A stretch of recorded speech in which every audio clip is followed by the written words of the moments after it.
I okay? can. Can you hear me okay? I can. Okay. It's a little low for me, but let me see. Should be okay. I just turned my volume Oh, up. Is that perfect. better? I think so. Yeah. I'll try to do mine also. I'm so excited we're doing Me too. this. It's so overdue, right? I know. So I guess we'll wait a couple more seconds, let people get on, and then I will introduce you. Thank you. Sounds great. Okay. All right. So why don't we get started?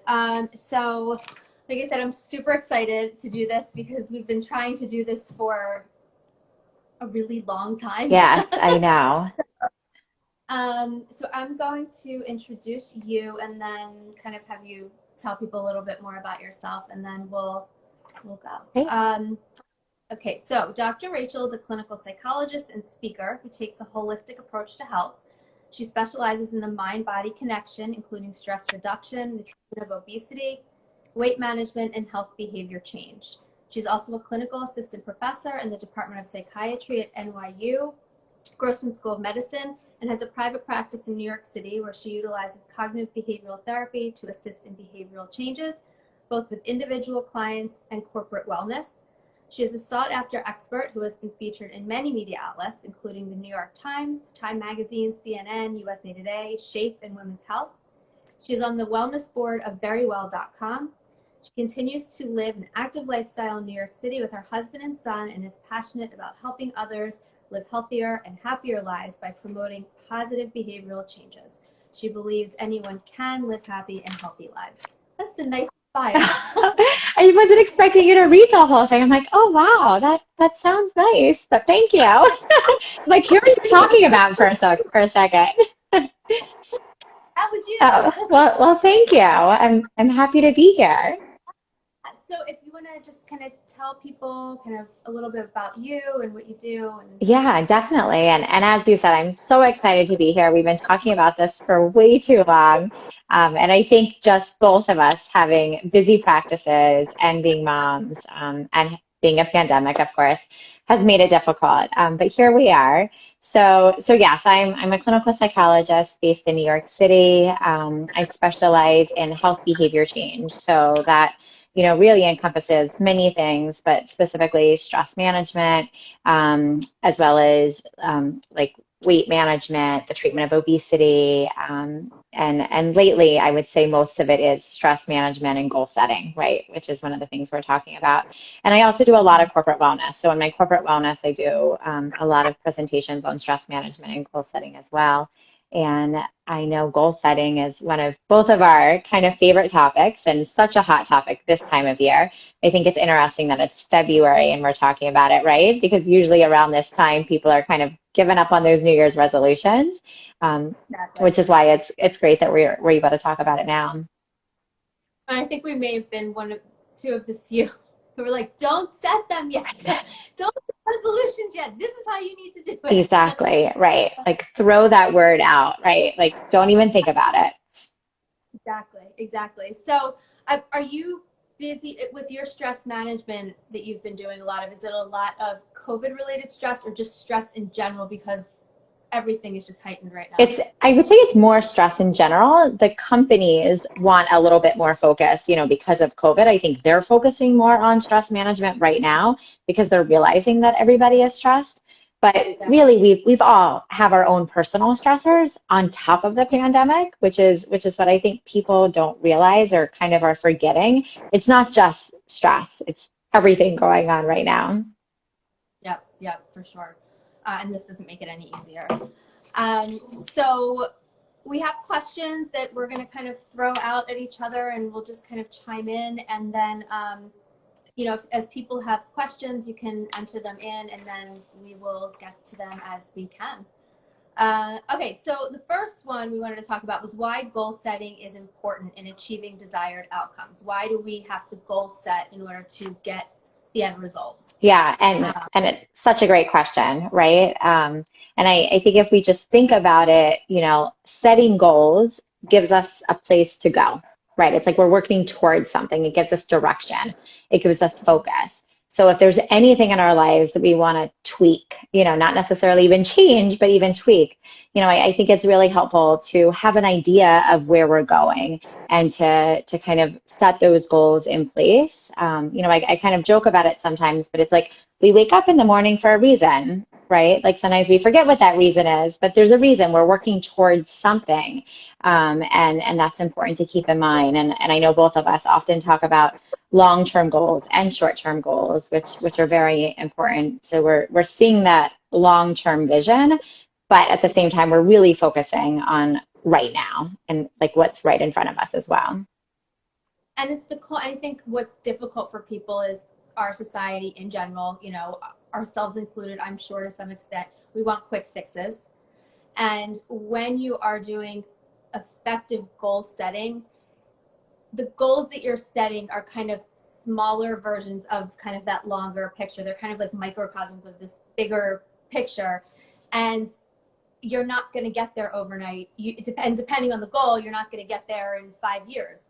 So I think it's really important that people understand that it's not just about setting goals, but the function of kind of achieving those goals is to kind of reinforce that for you and also kind of build onto the next goal and onto the next goal. I look at it as like a cake, right? Like you can't deconstruct a cake. You can't take out the sugar. So that's how I look at goals. They all kind of roll into the other. You need the one before it to kind of get to the next one. Right. Yeah. They're isolated events. Exactly. Yeah. And I like to also think of it as like whatever somebody's long-term goal is, I tend to say like, okay, well, what does it take to get there? What does it take to get there? What does it take to get there? And it's almost like I almost think of it as peeling an onion. So like I'm like, we're peeling those, we're chipping away at those peels or peeling it away in order to get to the base of it. Like where are we right now? What do we have to start? Or where do we have to start? And like somebody said, stacking building blocks. Exactly. Or like a staircase approach, right? Like I always say, we can't jump to the top, right? We have to start where we are now and take those baby steps. Exactly.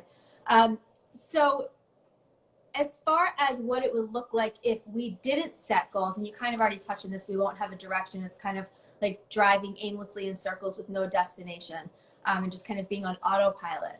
But what happens to our ability to achieve our outcomes or achieve where we want to be in life if we don't do it in a goal setting capacity? What happens? What tends to happen? Well, I think people can feel kind of lost, right? And a sense of anxiety and feeling overwhelmed or feeling like they have no direction at times. So I think it's often important to come back to the here and now, right? Like to kind of, and I always say like to have these check-ins with yourself and check in and be like, what's working, what's not working? And we can think of goals as something as small as like, of course, I have my water bottle in front of me. So I'm like something as small as like drinking, I'm not going to say more water because that's not measurable, but, drinking water, brushing your teeth, like these basic needs or these, survival needs really, are basic health behaviors. So if we just think about what's working for us and what's not working for us, that then lets us decide what the next step is. I think a lot of people, get discouraged, say from New Year's resolutions or big goals, because they don't know where to begin. It's like, I have this huge goal in mind, and then where do I go? But that's not what we're talking about here, right?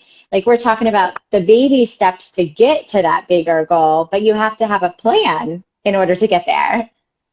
Right. And it's a lot of times, my patients, I'm sure your patients will say, my goal is to become healthier. My goal is to become happier. So what does that mean, right? Because happy to me is going to look very different than happy to you. Healthy to me is going to look very healthy to you. One, because we define them differently. Two, because we're starting at different places. Right. Maybe I eat pizza every night for dinner and I haven't worked out in 10 years and I want to get healthy. Healthy to me looks like pizza 3 nights a week and working out 1 day a week. For you, you may be working out 5 days a week. Healthy to you is 6 days. So you have to figure out where you're starting from, and you have to what we call is operationally define, right? What your goal is, meaning what exactly does it mean in terms of behaviors. And I always say to people, if I can't see it, if I record it with my iPhone, it's not real. It doesn't exist. So be happy, but I can see you went to the gym 3 times, right? And so you have to figure out not only what, as you said, what the baby steps are, what the building blocks are, but you have to identify what they are and you have to put them in behavioral terms. Exactly. Because if our goal is to be happy, and let's say we think we're having a great day, but on the way home we get into a fender bender, and then someone asks, how was your day? We say terrible. Right. Yeah. And that's that like checking in with ourselves also, right? Kind of like, where am I today? And that's something also, to keep in mind that we can't compare where we are today to where we were last year or 10 years ago. But I think especially this year, although always, like for instance, like I ran marathons years ago, but like I'm not just going to run a marathon today. Like, I have to start from where I am today. So Yes. oftentimes my clients will say, like, I want to run a marathon. And I'm like, great. How much can you run now? Let's start with that. Let's just get you moving, right? So I think that's important too, is just because you were able to do something in the past or you want to do it in the future, you have to think of where you are today and start there. It doesn't matter if you were running 5 days a week 10 years ago. That's not what you've been doing this year. Right. And that's hard for people because in their minds they always think they're younger. They always, right? Right. It's hard for that kind of stuff. And the way they used to cope with something they may not have access to now, they may not have the resources in the same way. And they're old, they may be older, they may not be Right. as, especially for exercise Mm-hmm. and things like that. So one of the things that I think a lot of people end up doing, and we saw this with New Year's, and I know you and I were, like I said, we're kind of trying to get people to really look at setting New Year's resolutions differently. Mm-hmm. But what happens when people have too many goals? How many goals are too many? And what the function of having too many goals is, and how that may lend itself to procrastination, perfectionism, and kind of Yeah. playing. So I think first, talking about the New Year's resolution piece, because it's this big, lofty goal and we're not breaking it down and we don't have direction, people tend to feel overwhelmed. And that's when we procrastinate, right? It's like, I don't even know where to begin. So I'm going to do it tomorrow. I'm going to do it next year. I'm going to, you keep putting it off. So that's why goal setting and what we're talking about is more useful. And I don't know, to be honest, if there's like a specific number of goals that's like the magic number. But I would say that, I tend to tell people start with the smallest. Let's start with making one small change today. If we can make that one change, then we have a sense of accomplishment. Then we feel like we Yeah. succeeded. And then it gives us the motivation to keep going. But if I say I'm going to do 5 things this week, or if I'm going to work out 5 days, and that's not realistic, I'm going to be so easy to throw the towel in and be like, I'm done. That didn't work. So I think it depends where we are now and think of the small tweaks. Maybe it's one, maybe it's two for you. But I tend to always tell people, like in my corporate wellness workshops, I say, let's pick one thing today, one small thing that you can change. And it's going to seem small, but that's okay because it's those small things that then start building up, right? And then they really have the big impacts. And like we all say, small wins are still wins. But we have to start somewhere. So I don't know. Do you have a number that you typically tell people? Oh, okay. No, I don't. I usually tell people to set insultingly small Yeah. goals. Ones where they're kind of like, that's really pathetic, that's really easy, or I can do that in a heartbeat. Right. It's for the same reasons you said, especially when you're working with patients who may have anxiety and depression, and in the moment they may feel good and they may set the goal, but they wake up the next morning and they're just not feeling like themselves. You don't want to have this thing that yesterday seemed doable and now seems like a mountain. So you have to pick something insultingly small, something that even on your worst day that you still will be able to do some of it, maybe not all of it, but some of it.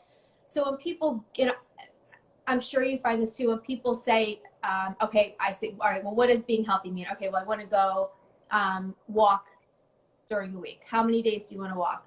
5. How many days have you been walking? 0. None. Right. So let's start with 1. And they'll Exactly. say, well, that's easy. Great.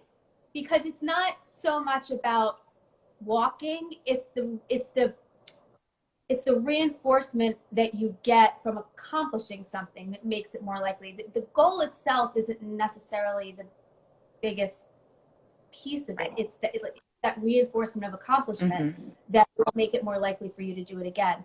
And I also tell people, and I'm curious to get your thoughts on this, I tell people when they set the smaller goals, even if they walked one day that week and that was their goal and they accomplished it, don't do any more.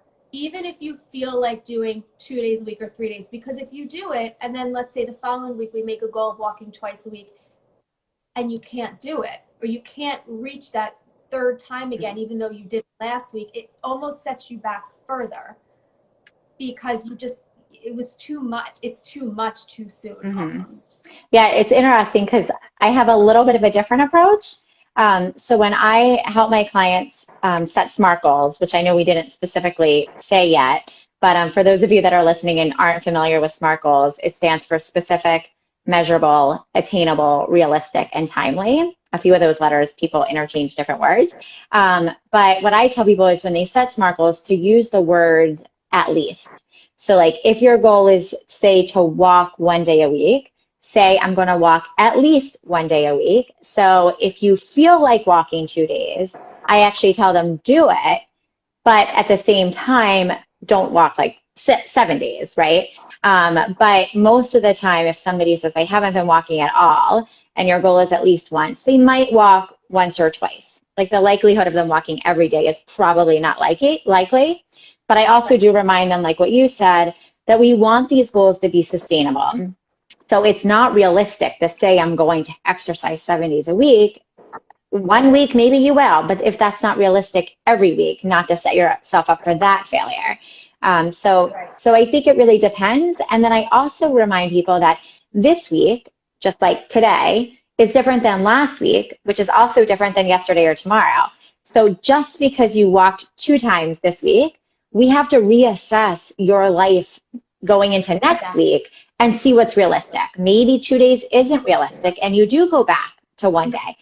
And that's okay. And then maybe the next week you have a lighter week and you say at least 3 days if that's realistic and you walk 4 days, you know? So I think being okay with that and knowing that is important. And I think that I love it. And I think it goes back to, it's not so much about the amount that you're walking, it's the reinforcement you get from actually achieving it. Exactly. That brings you to that next step, that next level. Before I forget, because I didn't write this down, but do you want to address the difference? Because I did get a couple questions on this. The difference between goals and kind of life transitions or lifestyle changes almost. So somebody will say they want to achieve a goal, let's say, of losing weight, whereas should it be more about being healthy, lifestyle change? So they were kind of asking for the difference between the two. Yeah, so great question. And I usually use kind of that example when I think of long-term goals and short-term goals. So I think for many people, their long-term goal is kind of like that New Year's resolution, right? It's that bigger goal, the bigger picture. And maybe that's losing X amount of weight. But if we just focus on that, so let's use weight as an example. If we just focus on the number on the scale and the weight, then it's like, okay, how are we going to get there, right? So if we keep asking ourselves that question, it goes back to the behaviors once again. So I tell people that your long-term goal can be something like that, but your short-term goals need to be behavioral goals. So those are the lifestyle changes or the health behavior changes we talk about. So that can be, movement, sleep, water, obviously the food we eat. It could be all of these different things, but the short-term goals, I believe, must be behavioral goals, something that you actually can do, and we want them to be measurable, right? You can, check them off. Exactly, right. And that's also why I don't say, or I don't encourage my clients to say, like, I'm going to drink more water. Like, at the end of the week, I don't know what more is. Like, did I do it or not? So to say, but once again, in order to set that goal, we have to think of where we are today. So if I'm only drinking 6 glasses of water right now, like, I need to know that in order to set a goal and be like, okay, I'm drinking 6. I'm going to try to drink 6.5. Start slow. But then at the end of the week, it's like, did I do it? Yes or no? And then, yeah, exactly. And ideally, I tell people not to set, like number goals, even with weight, really, because that's out of our control. But we can set goals like, in terms of health, like I want to improve my cholesterol level, and maybe to have that in the healthy range, or I want to lower my blood pressure, that, although it's not specific, like it is, right? Because like if you have high blood pressure, it's exactly. It's not, yeah. Right. But how are we going to do that? Like it doesn't just happen, right? We have to have a plan, and then the plan has to include those behaviors. I love that, the yes or no. I use that majority of the time because it leaves, when you're goal setting and you have anxiety or you have depression or you have low self-esteem, low self-worth, all these things that come with this fear of failure, perfectionism. If there's any gray area to whether you achieved it or not, they will find it, right? Yeah. And then get caught up in that, well, maybe I did, maybe I didn't. So if it's a yes or no, there's really, that dichotomy makes it so much more attainable because you're either going here or you're going here. And we're creatures of habit. We like structure. So if there's any gray area with goals, it can actually, it can probably do more it can cause more of a setback, I think, than if we maybe do something too much one week or something like that. Yeah, I agree, because if we're unsure if we did it, that's just another reason to procrastinate and not do it, right? It's like, well, I don't really know if I did it, so I'm not really sure if it's working, so I guess I'm just not going to do it. What do you say, because I think we kind of say the same thing on this. What do you say when somebody tells you that you're working with and you are setting goals for them in therapy, and you set up what they're going to do for the week, and they come in and they say, it was too anxiety provoking for me. I couldn't do it. I was too anxious, or I couldn't do it. I was too tired or too depressed or too angry. How do you handle that? Yeah. So usually what I would do is I would kind of ask them, or together we would like look at the week and like what happened this week. And I like to think of it as that it was just too challenging that week, right? It's not that you failed. It's, I truly don't believe that anybody can fail if they set SMART goals, right? Like sometimes they just don't work, they're too challenging, and we can tweak them. But I would look at what happened that week, like what was going on that maybe caused, the anxiety, or what was causing the anxiety, and then break that down and think about what's going on now and once again, what's realistic, right? It just probably wasn't realistic then given the situation. And maybe we have to take it back a step, right? Like maybe we jumped to a point where we thought we would be able to accomplish, say, walking 2 days, and maybe that just was too anxiety provoking this week. So then, although I'm saying we're going backwards, we're not. We're taking one small step back to really take like a leap forward. Exactly. And what happens when that keeps coming up? They keep saying that they're too anxious to do it. What then? Yeah. So then I would actually start talking to them about their motivation, right? And like how important this change is to them. Is it a priority? Where that motivation is? And, I think, and I love that you're shaking your head because I'm sure we say such similar things to our clients, and talking about finding that motivation again. And a lot of times that question can be simply something like, hi, Kishore, can be something like, what's your why? Right? Like, why do you want to do this? Why do you want to get healthy? Or why do you want to improve your cholesterol?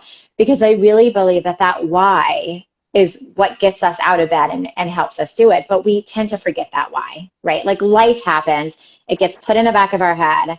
So I tend to tell people like, Post-it places, stick it on your mirror. Even this morning, I was speaking with a client about waking up early to just do some stretching and some movement. And I always say, like, so on your nightstand or your side table where your alarm clock is, like, put the clothes that you're going to wear to work out in. Like, so then when you see the clock, you also see the clothes, which is going to be this instant reminder, oh, right, that's why I'm waking up. I'm not going to hit the snooze button. So really what we want to do is we want to make it easy. So what I tend to tell people is we put the work in now. So in the moment, it's easy and we don't have to think about it. And who wants to be thinking about at 6 o'clock in the morning, what workout am I going to do? What am I going to wear? Start looking through workouts. Like, it's not going to happen. Yeah, you have all the odds against you. I like the idea of kind of asking them their why, because a lot of times what ends up happening is somebody's why is actually someone else's. And the reason why they are anxious or it's too hard, or because the motivation's not there, but the motivation's not there because it's not a goal that's important to them, right? Exactly. It's a goal to somebody else, and that really can compromise motivation. But it also sends a message to the person that they failed in some way. And I think it's really helpful that you ask why, like what's your why. I think that's super important, Yeah. because sometimes people may not even realize that the goals that they're setting are because of somebody else, let's say. I find that happens a lot. They're doing this to make someone else happy. Mm-hmm. They're doing this to make somebody else feel good, and therefore they're just not committed to it in the same way. Right. Or I also think now with social media, especially, it's like, well, I saw this person doing it, so I feel like I should be doing it, but they don't want to do it. So of course you're not going to do it. Right. Yep. When do you start to implement strategies to get the person to sit with their discomfort and simultaneously engage in their goal that they set? Because I saw a lot of people saying, it's too hard, it's too hard. So one of the things that I will say, after adjusting the goal and making sure that it's right, as you said, for that day, for that moment, making sure that it's in line with their long-term goal, making sure that we've operationally defined it effectively and realistically. Then I kind of go into working on strategies to have them sit with the discomfort that they may label as too hard or too anxiety provoking. Sit with that discomfort, and at the same exact time do that small goal while feeling the discomfort, because the discomfort they feel prior to completing it is 9 out of 10 times always going to be higher than the discomfort they feel when they've completed the goal. They just need to not deprive themselves of that opportunity to see that. Right. So at what point in your kind of approach with people do you find that to be helpful? Yeah.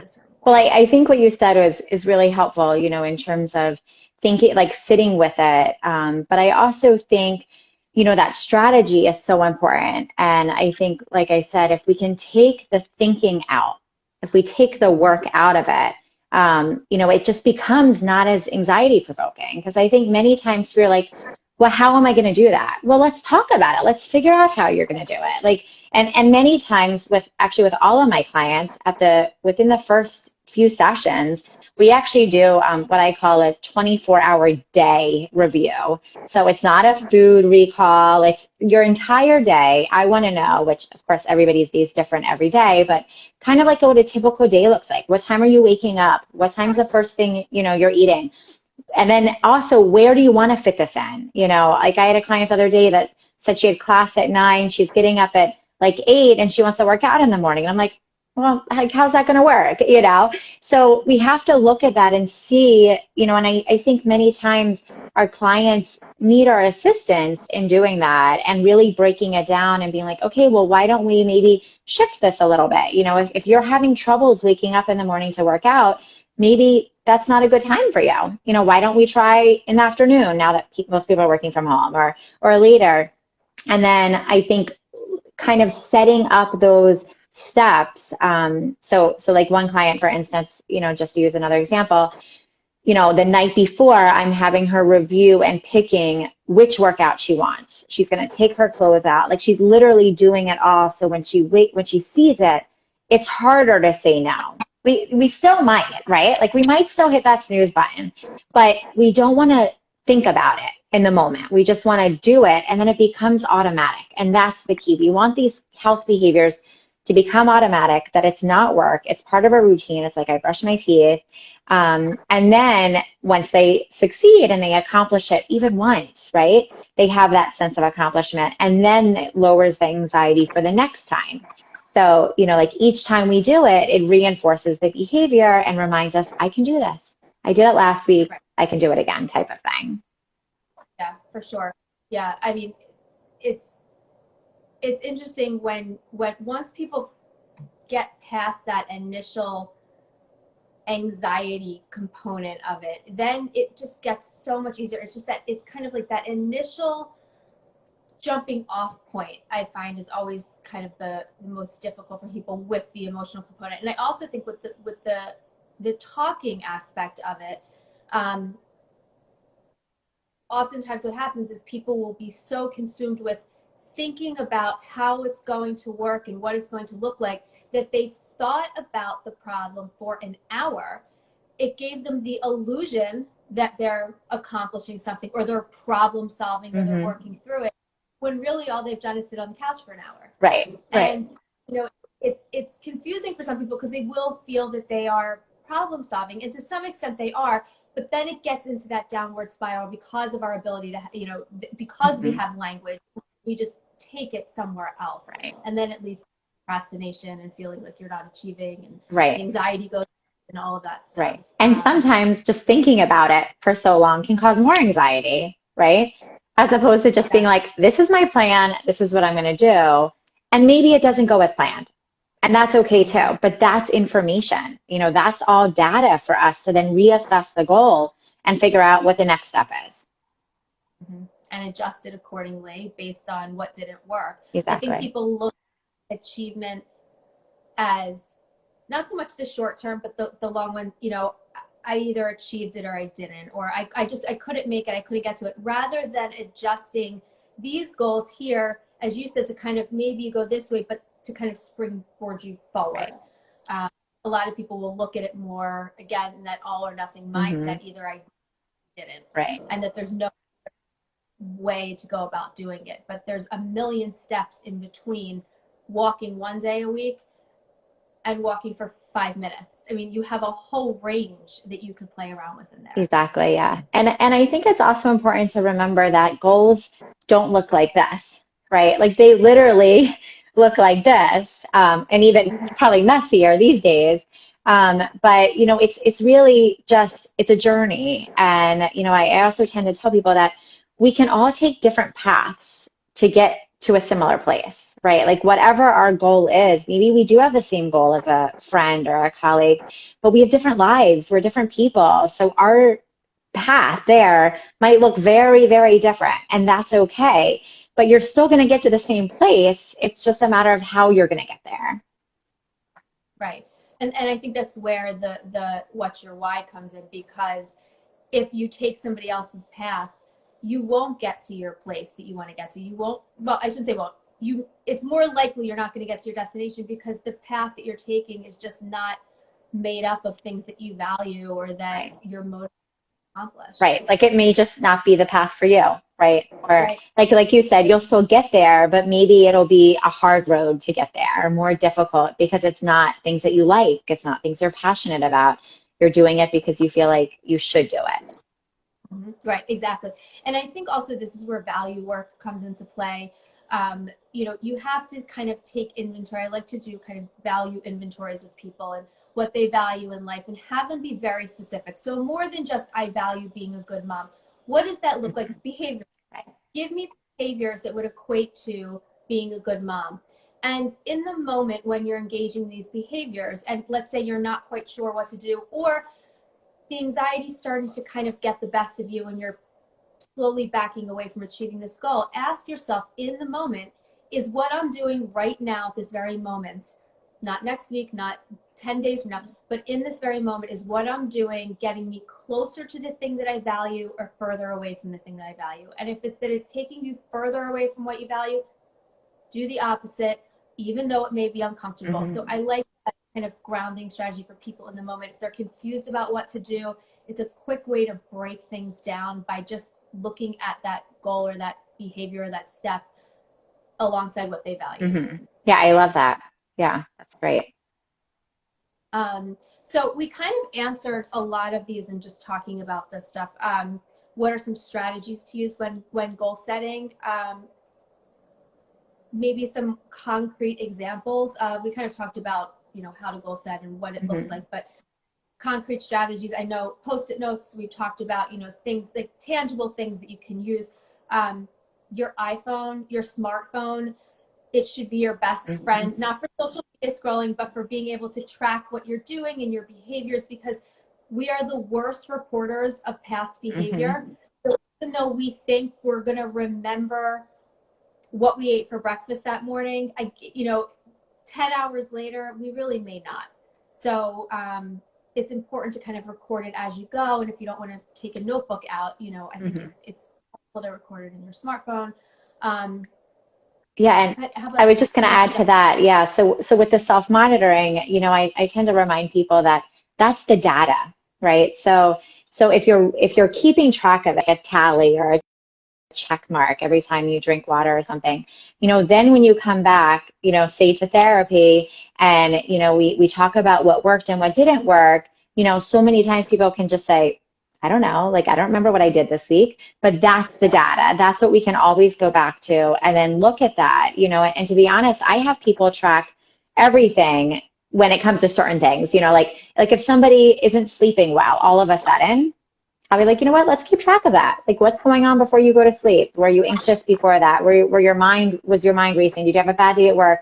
Did you maybe eat too late? If you have a headache, like what happened that day? This is all information that we can gather that can help us figure out what's going on. And especially when it comes to our goals, that's what's going to make it, we're going to know if we accomplish our goals. It's, we're measuring it. Yes, I did it. It feels great, right? Checking that off. But that, once again, is the data, and it's going to help us see and visualize that, like, yes, I did this. So when we question, like how I'm feeling, like, oh, I don't know, like, did I really do it this month? Look back, you did it. Like, there's the data. There's no denying that. Right. And that's, I think that when you have that comparison between, they feel, because listen, a lot of people, they could, accomplish significant, major successes in their life and still feel like they haven't done anything. Right. And I think for those people in particular, people with low self-esteem, or people that, aren't really kind of putting their needs first and they're uncomfortable doing things like that, this can be really tough for them, obviously. And so when you have that data doesn't lie. It is what it is. And you show them the discrepancy between what they've actually done and their perception of what they've done. Sometimes they get that aha moment where they realize, like, wow, I'm off base.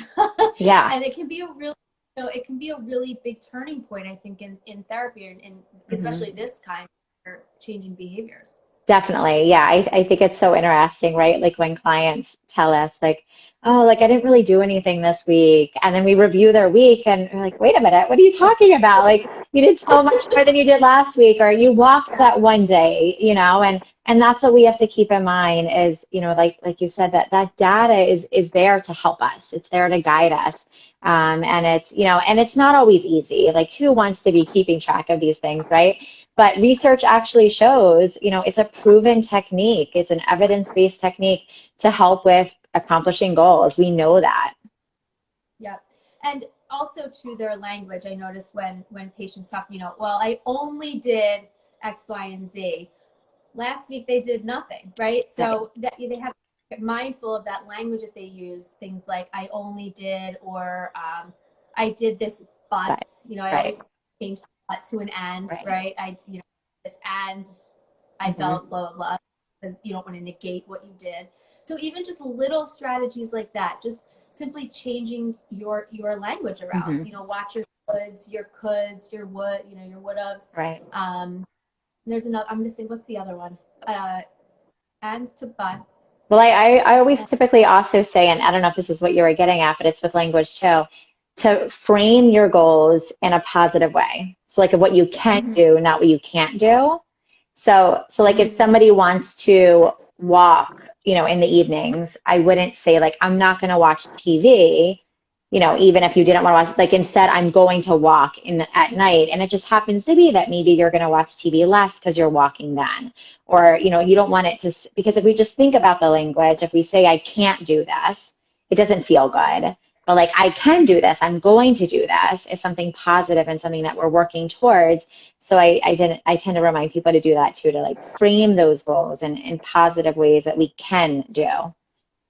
And it sounds way less limiting. People kind of rebel against things Right. that The them feel restricting and yeah. exactly. And it reminds us that we're in control, right? Like I can do this. I'm going to do this. It's different than I can't, I shouldn't, I wouldn't, I mustn't, things like that. Yeah, absolutely. Um, so the last question we kind of already addressed. What if I keep falling short of my goals? And we talked about that, kind of really breaking it apart, looking at your motivation, and if you're not motivated, why aren't you motivated? Um, are your goals defined properly? Are they measurable? Are they specific? Are they behavior based? Are they things that are reasonable for that particular day, for that particular moment? Uh, Anything I'm missing? I think we covered that in Yeah, the I intensive. think so too. And well, I'll just add to that, to be kind to yourself, Yeah. like it's okay if it didn't happen this week. And, I think that's something a lot of times, we'll get with our clients, that my client might email me and be like, I think I should skip this week because I didn't really do anything we discussed. And I'm like, that's the time to not skip, right? That means Yes. that something happened in your life that didn't allow it to work. And let's talk through that. Let's work through that.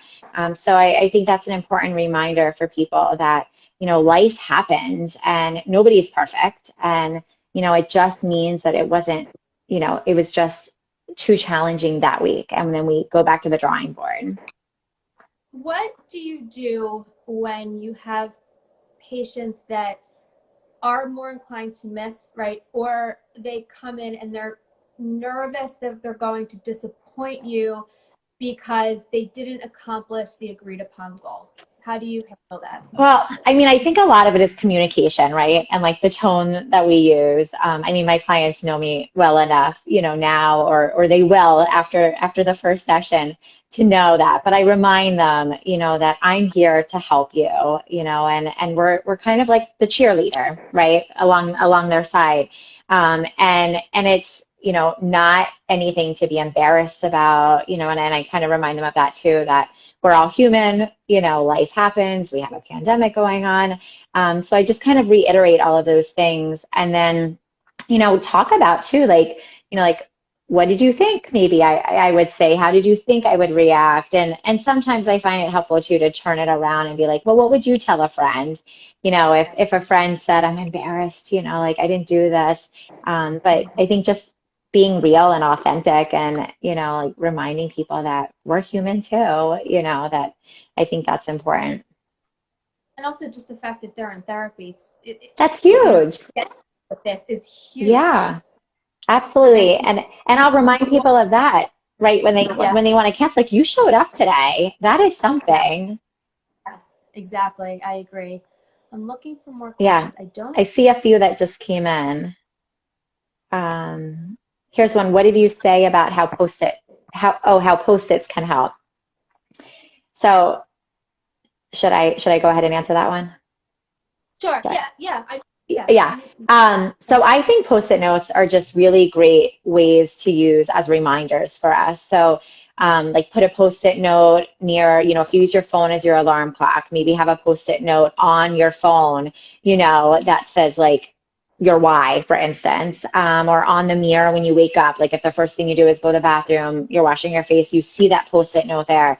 So I think using the Post-it note as your why, because as life happens, and we get into routines and then more life happens and stress happens, our health behaviors is what ends up unfortunately falling to the wayside first. So if we can remember our why, if we remember why am I setting my alarm for 6 o'clock? Oh, right, because I have this goal. That's helpful. So we can use those Post-it notes like that. Obviously, also the backgrounds of your phone or pictures or screen, like kind of like messages to yourself on your phone or alarms can be helpful also. And also to, as far as our actual brains work, the more of a message that our brains internalize, the more of a habit it becomes, right? The more it just kind of automatically goes to that, and that becomes our automatic pilot, just, Right. as much as behaviors, we also want to keep sending our brain that same message over and over again. Mhm. So you can really kind of never remind yourself too much. I like to Exactly. say, Yeah. the other place sometimes I tell people to put it is, I don't know if you said this, on the dashboard of their Oh, car. because everyone's in their cars so much, right? Everyone, we're driving all over. We're in our car for half this, well, not now, but we were. So now put it on your computer screen. Right, right.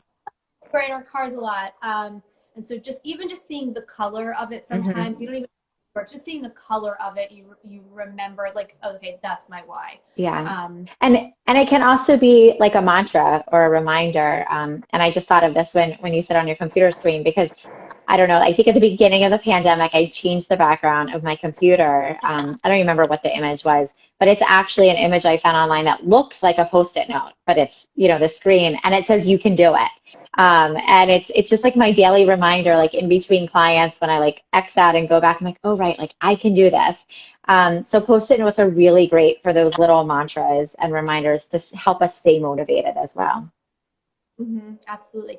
And the other thing too is I like to have people draw upon previous times where they've accomplished some version of this goal and use that as kind of a motivator. I know I can do it because I've done it before.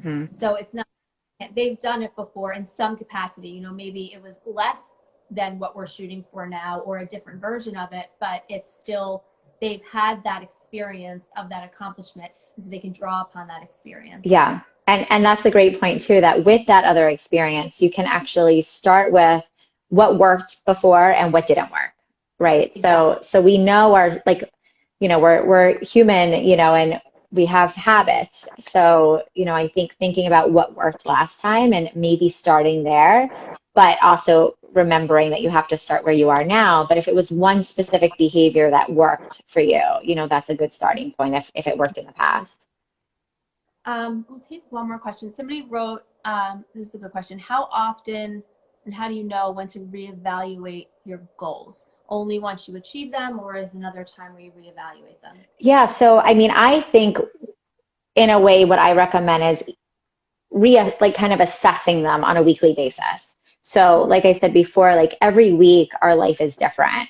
Just different things are going on. So if I say that I'm gonna walk at least 3 times this week, and if I don't reassess that, next week may be crazy and I may only be able to walk one day and then I failed in a way, right? Like I didn't accomplish the goal. So I like to reassess them on a weekly basis.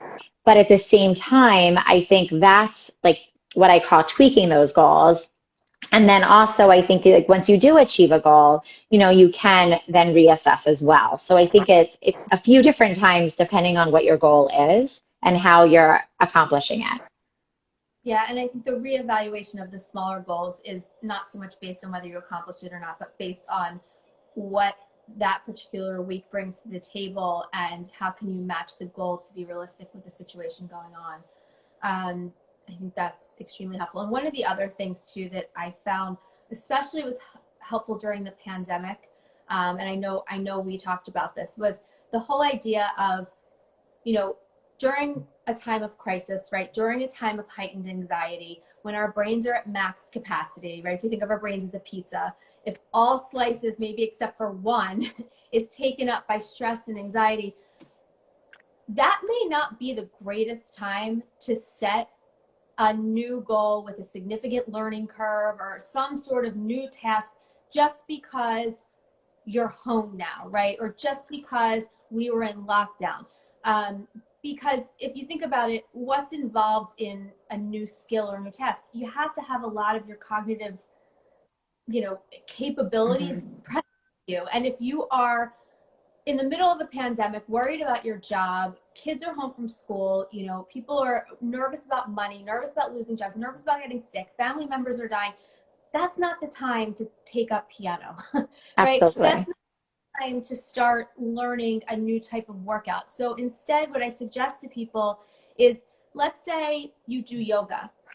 Instead of taking up something completely unrelated that if you try to attempt to do with your head being so caught up in the stress as it is, you don't want to fail at that or do a watered down version of that, but instead tweak something that you're already doing and just kind of modify it a little bit. So you do yoga, pick a different type of yoga, right? You're an avid reader. Instead of reading mystery, pick a genre that you haven't read Mhm. before.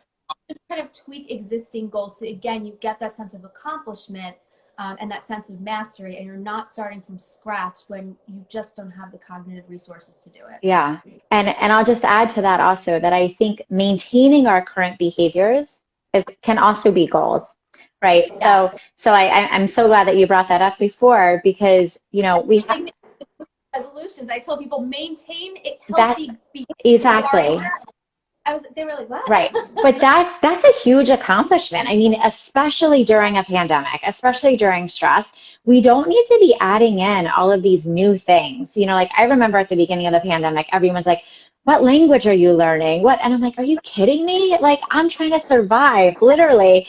Like, I mean, I have a 2-year-old. Come on. So, but literally, I was like, I just need to maintain my current health behaviors. And I think we tend to forget that that's And not easy. that plays into that the thing you were talking about, that every goal has to be tweaked based on the moment that you're in. So we were, running, let's say 5 miles a day. The pandemic happens.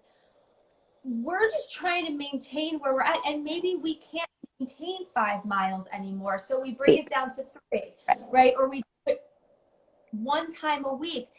That, even though it looks like you're doing less, it's not what you're doing. It's that you're working to maintain it, and that in and of itself is a goal. Absolutely. And it goes back to that pie you were talking about, right? Like that pizza pie, you know, that things get shifted. You know, I think different aspects at different times in our lives, right? Like if we're at home and homeschooling and childcare and doing all these things, we just don't have the time or the bandwidth, right, to do those I don't things. 2 weeks when that was going on. When I was home, I mean, I don't even know if I ate. I don't even know if my kids ate. Right. And that's what we have to go back to, right? Those basic Yeah. needs and maintaining them. So, you know, I think it's a great way that, you know, like I said, I'm glad that you mentioned this at the end because I wanted to make sure that we got to that like throw out everything we said before this point. You know, if you're going through a lot right now and struggling and I mean there's a pandemic, we all have a lot going on. But don't worry about setting new goals. Just maintain what you're doing. You know, maybe just focus on your sleep. Maybe just focus on your water. Small little things that are going to allow you to be a healthier, better you, for you and for everybody around you. And that's a great place to start. Yeah, for sure. And it's because if you don't have those basic small needs, your ability to accomplish anything above and beyond So that is hard. non-existent. You'll probably know this study way better than I will, and you'll probably know who it was. But this was a bunch of years ago. But they did a study on weight loss, and what they found was that if you work to maintain your weight rather than the goal being trying to lose weight, they actually ended up losing more weight than trying to lose weight if their goal is to maintain it. Right. And that actually, like, especially during times of stress, right? Like, they actually Yeah. tell people if their goal overall is to lose weight, I always remind people, like, during, what's that? Yeah, I like, said, hopefully that's not weight by now. right, exactly. But during times of stress, we have to just maintain what we're doing. And it's hard to do these things in regular times, you know, now stress, normal, regular stress, pandemic, and all of that. So we have to just remember where we are now. And that's why it's so important to not compare to where we were, I want to say a year ago, but we're like almost coming up to a year now. It's like Yeah. not a good comparison anyways. Um, but to just focus on where you are right now. And as Dr. Jen would say, be gentle with Yes, ourselves. yes, absolutely. She would. Well, thank you so much. This was great. I loved your suggestions and your feedback, and this was so well explained. So thank you very, very much. Thank This was so you. fun. I know. It's so great that we finally did this. So thank you. Love to do it. If Yes, anyone has questions, feel free. You can DM either of us, and if I can't answer it, I'll send it to you. But this was great. Thank you again. yes. Thank you, everybody. And stay safe and healthy, right? Yes, yes. Yes. All right. Thank you. All Have a right. good night. You All too. right. Bye. Bye.